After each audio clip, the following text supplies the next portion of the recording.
సోమిని గ్రామంలో బాపు అనే ఒక రైతు, ఆయనకు తెలవకుండానే ఆయన భూమి వేరే వాళ్లకు పట్టా చేసింది. కాస్తులో ఈయననే ఉన్నాడు, తరతరాలుగా ఈయన ఉన్నాడు. 45-50 సంవత్సరాల నుంచి ఈయననే ఉన్నాడు. కాస్తులో ఉన్న ఈ వ్యక్తి భూమిని వేరే వాళ్ళకు పట్టా చేసిండు, ఫోర్జరీలు చేసి. ఆ పట్టా చేసిన భూమిని మళ్ళీ ఇంకొకరికి అమ్మిండ్రు, మళ్ళీ ఇంకొకరికి అమ్మిండ్రు. చివరికి అది మంచిర్యాలలో సౌకారికి దగ్గరకు పోయింది. వాళ్ళు ఈ భూమిని అడ్డం పెట్టుకొని ఇన్కమ్ ట్యాక్స్, అగ్రికల్చరల్ ఇన్కమ్ అని చెప్పి ఇన్కమ్ ట్యాక్స్ని ఎగ్గొడుతున్నారు. ఇది ఒక పెద్ద కుంభకోణం.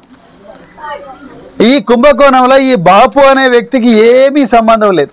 ఈయనకు తెలియని కూడా తెలియదు. ఎవరో ఇద్దరు దుర్మార్గులు ఈ భూమి మాది అని మా పేరు మీద వచ్చిందంటే ఎక్కడుంది మీ పాగిదాలంటే పారిపోయినారు. ఈయనకు తెలియకుండానే ఈ భూమిని ముగ్గురికి అమ్మింది ఇంతవరకు. దాని వెనక ఎంఆర్ఓలు ఉన్నారు, రాజకీయ నాయకులు ఉన్నారు. ఇలా మేము పోలీస్ స్టేషన్లో కంప్లైంట్ చేయబోతున్నాం. దీని మీద పెద్ద కుంభకోణం. ఇట్లా ఎన్ని వందల ఎకరాలు ఇక్కడ అసలు ఆ ఓనర్లకు తెలియకుండా మరి ఎన్ని ఎకరాలు చేతులు మారినో తెలియదు. అదేవిధంగా ఇతనికి రావాల్సిన రైతు బంధు, ఇది మామూలు భూమి కాదు, ఇది పట్టా భూమి. Let me tell you. Yes, ఇక్కడ దాదాపుగా 10 ఎకరాల పట్టా భూమి. ఈ పట్టా భూమికి రైతు బంధు రావాలి. ఈయన పాపం రైతు బంధు నాకు రావడం లేదు, నా రైతు బంధు ఎవరికో పోతున్నదని చెప్పేసి మరి 2023 7వ నెలలో PO ITDA ఊట్నూరుకు కంప్లైంట్ ఇచ్చిండు. ఒక కాపీ జిల్లా కలెక్టర్ కూడా పంపించిండు. ఇంతవరకు గతి లేదు. మరి ఏం చేస్తున్నది జిల్లా యంత్రాంగం?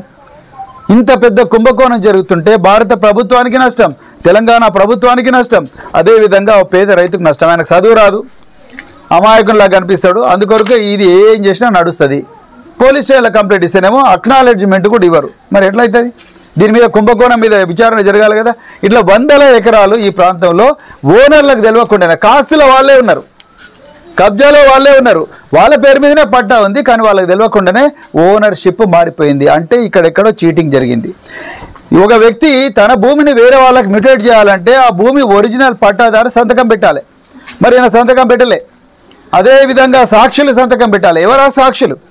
ఇలా ఈయన ₹1,00,000 అప్పు చేసి కోర్టుకు పోయింది. ముసలాయన ₹1,00,000 అప్పు చేసిండు.